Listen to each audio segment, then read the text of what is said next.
sétimo ano, tudo bem com vocês? Eu sou Viviane Santos e esse é o meu sinal. Sejam todos bem-vindos à aula de língua portuguesa, tá certo? Hoje a gente vai ficar juntinhos aqui por um tempinho, falando dessa disciplina que eu sei que todo mundo adora em casa. E quem não gosta, vai aproveitar a aula também, tenho certeza.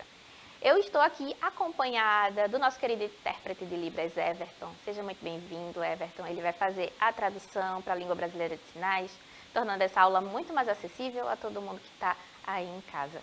E ainda pensando em acessibilidade, eu vou me autodescrever, tá certo?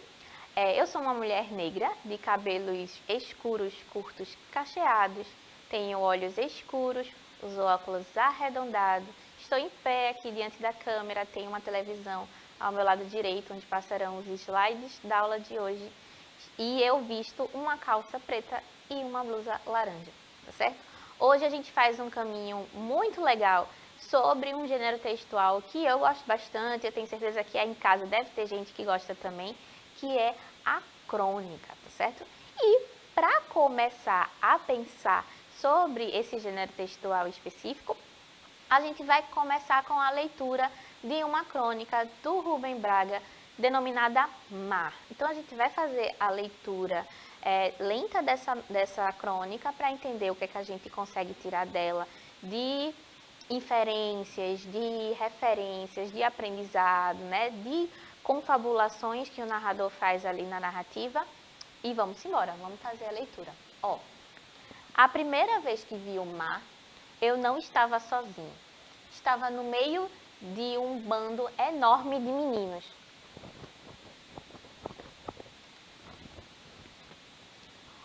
A marola vinha e voltava.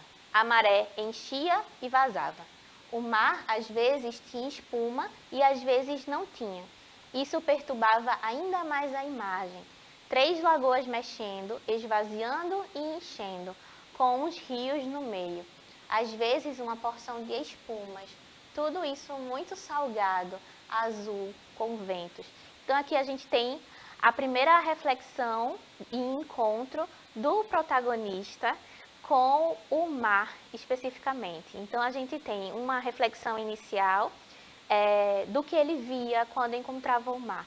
Então a gente tem as ondas, a marola, a gente tem a cor muito vívida. Então esse primeiro deslumbramento com relação à imensidão do mar e a sua força, tá certo? Fomos ver o mar, e aqui a gente já percebe que são, no mínimo, 2 personagens, né? Porque está no plural o verbo. Então, ele não está sozinho quando ele vai presenciar o mar. Era de manhã, fazia sol. De repente, houve um grito, o mar. Era qualquer coisa de largo, desesperado. Estava bem verde perto da terra, e mais longe estava o azul. Nós todos gritamos, numa gritaria infernal, e saímos correndo para o lado do mar. As ondas batiam nas pedras e jogavam espuma que brilhava ao sol. Ondas grandes, cheias, que explodiam com barulho. Ficamos ali parados, com a respiração apressada, vendo o mar. Então aqui a gente pode fazer uma inferência das pessoas que estavam ao redor dele. A gente sabe que é no mínimo 2 pessoas ou talvez um grupo. E a gente pode inferir também que é um grupo muito jovem de pessoas, talvez até crianças, que estavam ali observando o mar e admirados com aquela situação, tá? Depois, o mar entrou na minha infância e tomou conta de uma adolescência toda, com seu cheiro bom, os seus ventos, suas chuvas, seus peixes, seu barulho, sua grande e espantosa beleza. Então aqui a gente tem uma reverberação, uma consequência do contato desse personagem com o mar.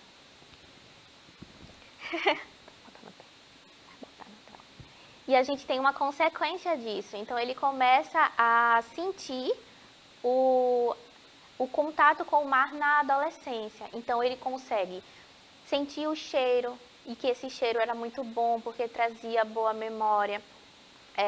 Tem os ventos, as chuvas, os peixes, o barulho do mar, que normalmente para muita gente traz essa sensação de calmaria.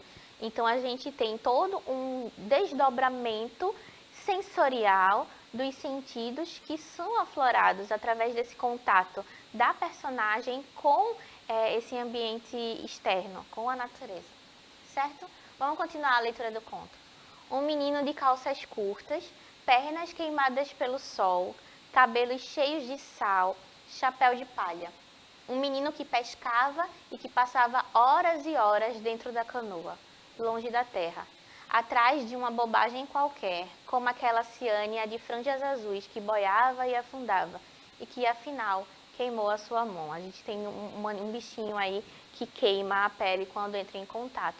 Mas aqui a gente tem, e aqui a gente consegue perceber que ele realmente era uma criança, né? Porque tem a parte que ele fala que um menino que andava e que entrava em contato com o mar, um menino que pescava e passava horas e horas dentro da canoa. Então a gente tem, na verdade, essa crônica trazendo essa reminiscência, essa lembrança de um passado para o protagonista, de um passado muito bom, que ele rememora com base nessas sensações, nessa exploração dos sentidos, seja através do despertar dos cheiros, seja através do despertar dos sons que ele escutava do mar, seja da sensação da areia ali na praia, ou da sensação de desespero quando todos os colegas iam juntos e vislumbravam o mar. De toda forma, esse contato não passa pelo narrador de forma indolor, né, de forma insípida, ou seja, sem com que ele sinta todas as emoções que o mar poderia causar nele. Um rapaz de 14 ou 15 anos que nas noites de lua cheia, quando a maré descobre tudo e a praia é imensa, ia na praia sentar numa canoa, entrar numa roda, amar perdidamente, eternamente, alguém que passava pelo areal branco e dava boa noite, que andava longas horas pela praia infinita para catar conchas e búzios crespos, e conversava com os pescadores que consertavam as redes. Um menino que levava à canoa um pedaço de pão e um livro, e voltava sem estudar nada, com vontade de dizer uma porção de coisas que não sabia dizer, que ainda não sabe dizer. Então a gente tem uma criança que está ali no seu estado primeiro de aprendizado. Então é uma criança que pega uma canoa, vai para o meio do mar com um texto na mão, ou seja, com um caderno na mão, mas que não estuda, porque ele ainda não sabe dizer e contar as emoções que sente. Então ele precisa aflorar esse sentido de entender quais são as emoções que brotam nele por causa desse contato com a natureza e a partir de então ir contar com as suas palavras quais são as emoções que ele sente a partir desse encontro. Então a gente tem uma personagem que está em intenso desenvolvimento e esse desenvolvimento é dado muito por causa do encontro com o mar. Então é muito bonito como ele faz esse processo todo de reflexão, porque a crônica vai ser também além da capacidade narrativa de contar uma história, a crônica vai precisar trazer uma reflexão, um aprendizado. Então, toda vez que ela se propõe a pensar uma coisa que é aparentemente do cotidiano, né? Porque o mar, ele está na nossa vida. O mar, ele é algo aparentemente cotidiano. A gente vai aqui na orla e vê o mar. Mas as sensações da pessoa que vê pela primeira vez o mar ou que teve a sua infância pautada nesse encontro com o mar e nessa frequência, tem em si internalizados emoções mais à flor da pele, né? Mais gritantes, mais fortes. Então, o personagem se perde não se perde no sentido ruim de não saber o que está fazendo, mas ele se demora justamente para tentar explicar e dar conta de explicar todas essas sensações. E ele, muito honestamente, fala, eu ainda não tinha palavras para me explicar, nem para explicar o mar. E ele vai fazendo isso ao longo da vida, vai tentando fazer isso, certo? E o texto continua.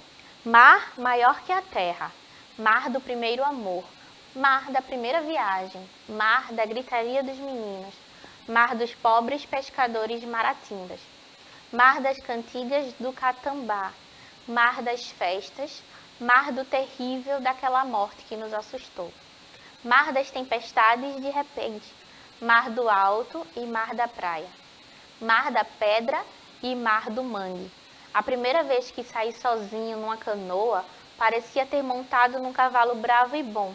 Senti força e perigo. Senti orgulho de embicar numa onda e um segundo antes da arrebentação. Então aqui a gente tem mais uma vez a narrativa desses momentos em que ele percebe a grandiosidade do mar que acolhe todos esses primeiros encontros.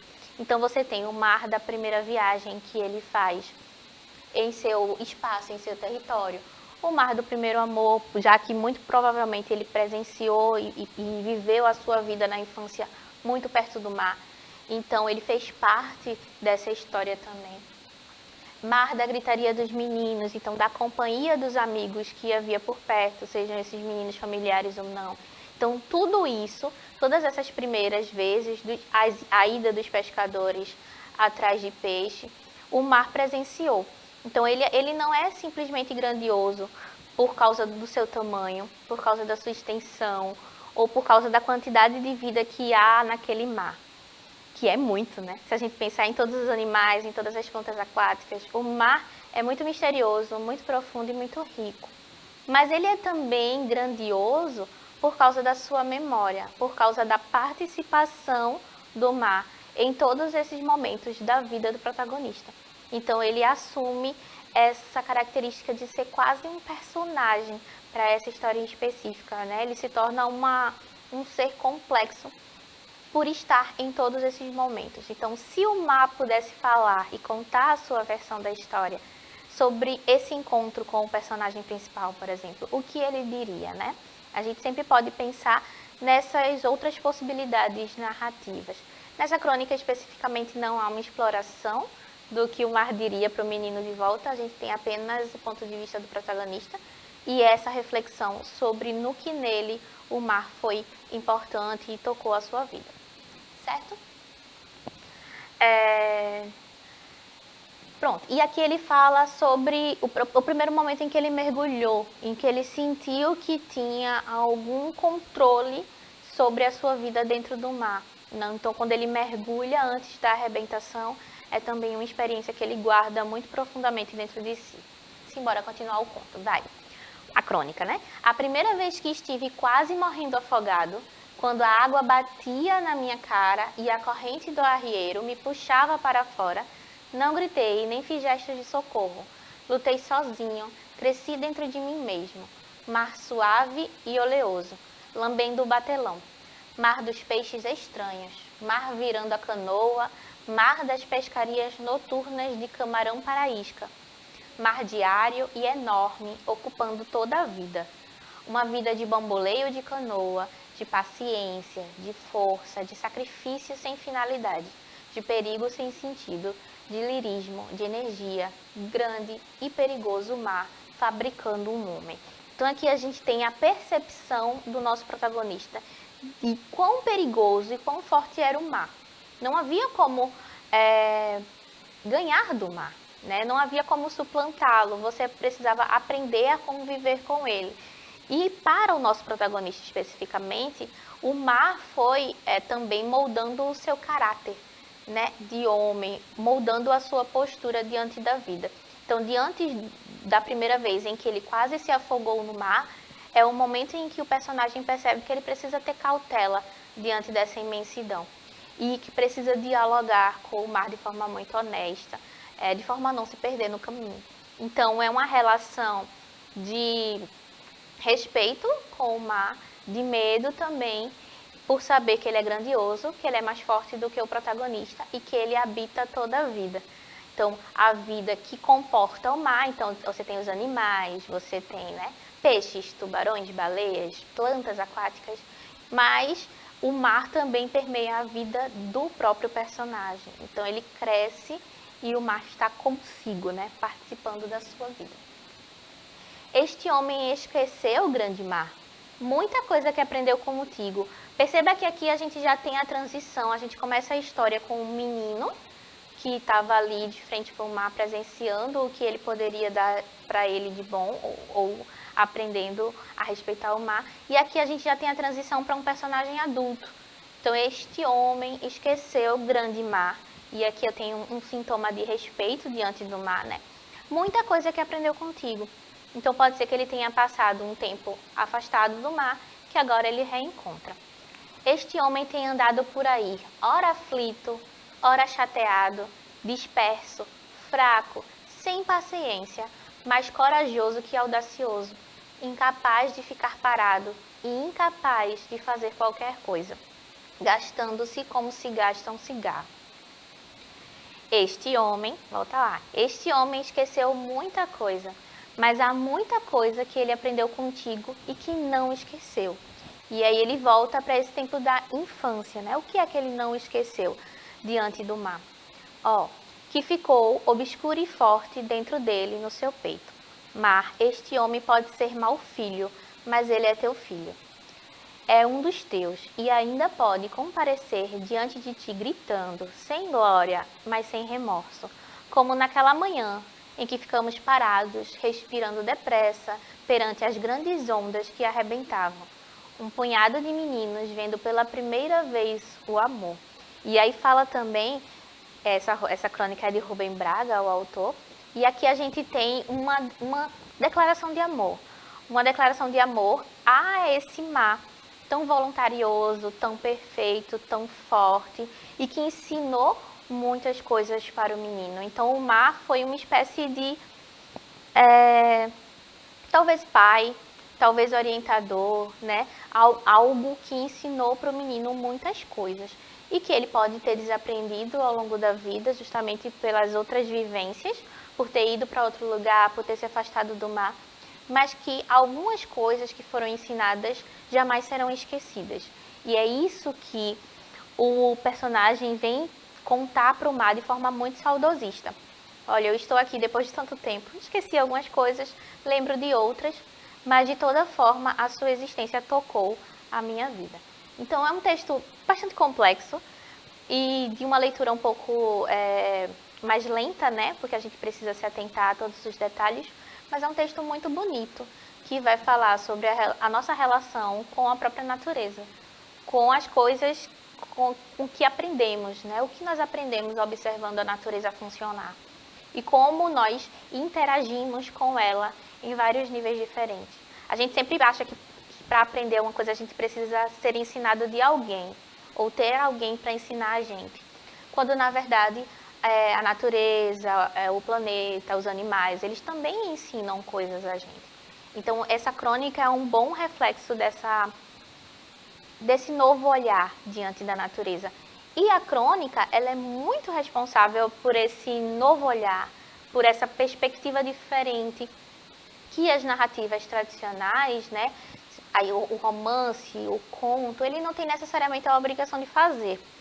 A crônica, ela vai olhar para um fato do cotidiano, muitas vezes para um elemento do cotidiano que está na nossa vida e vai tirar delas reflexões completamente diferentes e abstratas, misturando esse poder da narrativa com alguma coisa mais jornalística, com um fato mais do cotidiano, tá certo? E agora a gente vai entender quais são, como definir uma crônica e quais são suas características, tá certo?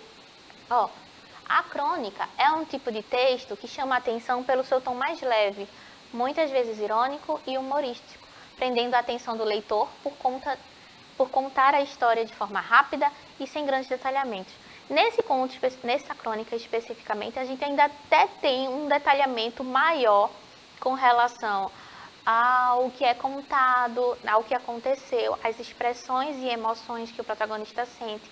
Mas é muito comum que em crônica a gente não tenha esse detalhamento todo, porque é um texto mais urgente, é um texto mais breve, tá?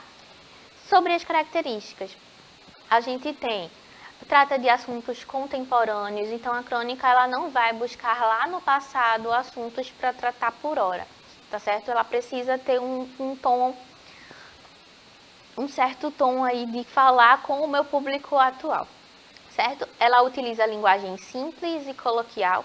A gente viu que isso depende também da habilidade do cronista, né? Rubem Braga, como a gente percebeu, era um cronista muito audacioso e com um vocabulário riquíssimo. Então a gente consegue perceber que ele tem uma tessitura textual um pouco mais complexa do que alguns outros cronistas, certo? mas isso não é necessariamente comum a todas as crônicas, tá? Elas podem sim apresentar uma linguagem um pouquinho mais coloquial. E ela faz uso de poucos ou nenhum personagem. No nosso caso específico, a gente tem um personagem principal, mas poderia não ter nenhum, né? Poderia ser apenas reflexões sobre o mar e o que ele pode ensinar para a humanidade, sem ter necessariamente uma voz narrativa. Nesse caso especificamente, há um narrador, há a companhia de outros personagens que não dão o seu ponto de vista sobre a história, e há o próprio mar, que também pode ser considerado um personagem principal no sentido de que ele interfere majoritariamente do ponto de vista do protagonista. Massa?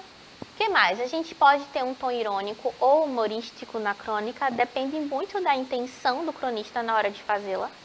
A gente também tem o uso bastante usado no jornalismo. Então, a crônica, vez ou outra, e muito frequentemente, ela vai aparecer dentro do jornal como um dos gêneros textuais ali que circulam junto com a notícia, junto com a reportagem, junto com a carta do leitor, junto com tudo isso. A crônica também circula nesse meio de comunicação. E a gente tem textos rápidos e objetivos, certo? Eu li pausadamente para que a gente ficasse mais atento à história em si, mas a crônica foi feita para ser consumida de uma forma mais efêmera, né? De uma forma mais rápida, ela se evapora com mais facilidade. Existem também várias formas de configurações da crônica. A gente vai ver duas formas especificamente. A gente tem a crônica narrativa, que sempre conta fatos do cotidiano, né, acontecimentos das últimas semanas e ações em geral. O texto conta uma história, seja em primeira ou em terceira pessoa do singular, relacionada a diferentes fatos. Então, a crônica narrativa vai ser essa crônica mais pautada aí na contação de uma história, tá certo? Mesclando a presença de personagens com o enredo, com todas aquelas características que a gente conhece do texto narrativo, com uma linguagem jornalística também é possível fazer esse hibridismo. E a gente tem a crônica descritiva. Como o próprio nome diz, se trata de um texto descritivo sobre uma determinada situação do cotidiano, em algum local, contendo ou não personagens. É explorar ao máximo os detalhes do objeto, local, pessoa, animal que o cronista deseja escrever. Então, a gente lê uma crônica narrativa, né, porque tinha toda um enredo com base na vida do personagem, mas poderia ser uma crônica descritiva. E como é que eu mudo o tom dessa crônica? É quando eu olho para o mar e eu apenas vou descrever quais foram as situações que eu vivi nesse mar, sem me ater muito às emoções ou como eu processei essas ações, tá? Eu vou fazer uma descrição do mar, então da cor do mar, dos animais que lá eu vi, da força do mar, ou quando a maré sobe ou desce. Então, todas essas variações que acontecem com o mar, eu posso descrever. Então, ela vai ser uma crônica muito mais descritiva. A gente vai, então, agora assistir a um resuminho sobre o gênero crônica, para a gente recapitular tudo e fazer essa amarração, tá certo? Simbora! Hoje a gente vai falar sobre a crônica. Você sabe o que é uma crônica? Bom, a crônica é um gênero narrativo, uma forma de contar histórias, de contar narrativas. Uma característica da crônica é que ela geralmente trata de assuntos da atualidade. É interessante a gente saber, antes de começar o conteúdo desse vídeo, que o nome crônica vem do nome Cronos, o deus grego do tempo. A crônica, então, tem esse nome porque ela trata de assuntos da atualidade, de assuntos atuais do nosso dia a dia. A crônica, então, é um gênero narrativo, geralmente publicada em jornais ou revistas. Assim, por ser publicada em veículos de informação que todos os dias atualizam a população sobre as notícias, sobre o que estão acontecendo, as crônicas geralmente também tratam de assuntos do dia a dia. Porém, elas são bem diferentes das notícias, porque elas não têm a função de nos informar sobre alguma coisa, mas sim de nos entreter, por ser uma forma de contar histórias. Elas são geralmente publicadas em jornais e revistas. Por isso, uma crônica pode ser escrita por um jornalista ou por um escritor. Bom, uma das características das crônicas é que elas tratam do cotidiano, como a gente já viu nesse vídeo. Elas tratam de assuntos que estão circulando na atualidade, no nosso dia a dia. Uma outra coisa que a gente tem que ficar atento para poder entender o que é uma crônica e perceber ela no dia a dia é a questão da exatidão dos fatos. Uma notícia de jornal tem que ser sempre exata e baseada em dados verdadeiros. Acontece que uma crônica, mesmo sendo publicada em jornais, ela não precisa da exatidão dos fatos. Ela é apenas um gênero narrativo, uma forma de contar uma história. Por mais que ela trate do cotidiano, ela não precisa falar de fatos, sendo apenas ficção. Dessa forma, então, a gente já consegue perceber que a crônica conta uma história. Bom, para esse vídeo, eu trouxe um exemplo de uma crônica do escritor Rubem Braga, um cronista brasileiro. Ela se chama Recado ao Senhor 903.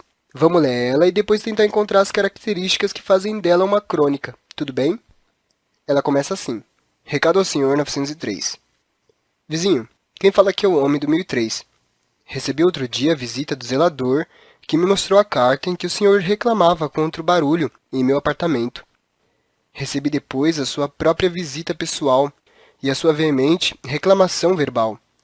Devo dizer que estou desolado com tudo isso e lhe dou inteira razão. O regulamento do prédio é explícito. Quem trabalha o dia inteiro tem direito a repouso noturno, e é impossível repousar no 903 quando há vozes, passos e músicas no 1003. Ou melhor, é impossível ao 903 dormir quando o 1003 se agita, pois como não sei o seu nome nem o senhor sabe o meu, ficamos reduzidos a ser dois números empilhados entre dezenas de outros. Bom, isso é uma crônica. Essa narrativa que eu trouxe para a gente hoje não está completa. Eu trouxe ela apenas para usarmos de exemplo, mas você consegue encontrar as crônicas do escritor Rubem Braga nas livrarias da sua cidade. Bom, vamos prestar atenção então nas características que fazem dessa narrativa, dessa história, uma crônica. Uma coisa importante é que ela trata de coisas do cotidiano. No caso, o morador do apartamento 903 reclama do morador do 1003, que faz muito barulho à noite. Isso é uma coisa comum, que pode muito bem acontecer com as pessoas que moram em prédios. Uma outra característica de uma crônica é que o escritor é livre para contar como quiser. Nesse caso, mesmo que uma crônica seja publicada num jornal, por exemplo, ela não é uma notícia. Ela não precisa se basear em fatos ou em dados científicos. Ela é apenas um gênero de ficção, um gênero literário, em que o cronista transmite para a gente uma narrativa, uma história ficcional. Nesse caso, tanto um jornalista quanto um escritor podem escrever uma crônica. Além disso, eu ou você também podemos escrever uma crônica. Nesse caso, as crônicas podem também ter efeitos de humor, terem a intenção de nos fazer rir. A gente se encontra numa próxima aula. Até lá e bons estudos! É isso, minha gente. E o que mais interessa aqui é falar sobre essa distinção entre crônica e notícia, porque a crônica ela não vai ter esse caráter obrigatório de ser a verdade. Então, assim como a pessoa do vídeo falou, essa é uma situação inventada. Então, pode ser que aquela outra crônica que a gente leu no início da aula não tenha nenhum fundo de verdade. O personagem pode não ter tido uma relação tão intrínseca e tão aprofundada com o mar, mas é assim que o cronista decidiu passar esse sentimento através e por meio da narrativa, tá certo? Para encerrar, a crônica será um excelente recurso narrativo que unirá elementos jornalísticos e narrativos com muito senso crítico. Então, a crônica vai ajudar o leitor a desenvolver esse senso crítico e a desenvolver um sentido literário, né, e abstrato daquilo que a gente tem no cotidiano, para que a gente não fique só com a notícia, que é um texto mais denotativo. Tá certo, minha gente? Eu vou me despedindo por aqui. Obrigada a todo mundo que acompanhou em casa. Obrigada a Everton e a produção. A gente se vê num próximo momento. Até lá!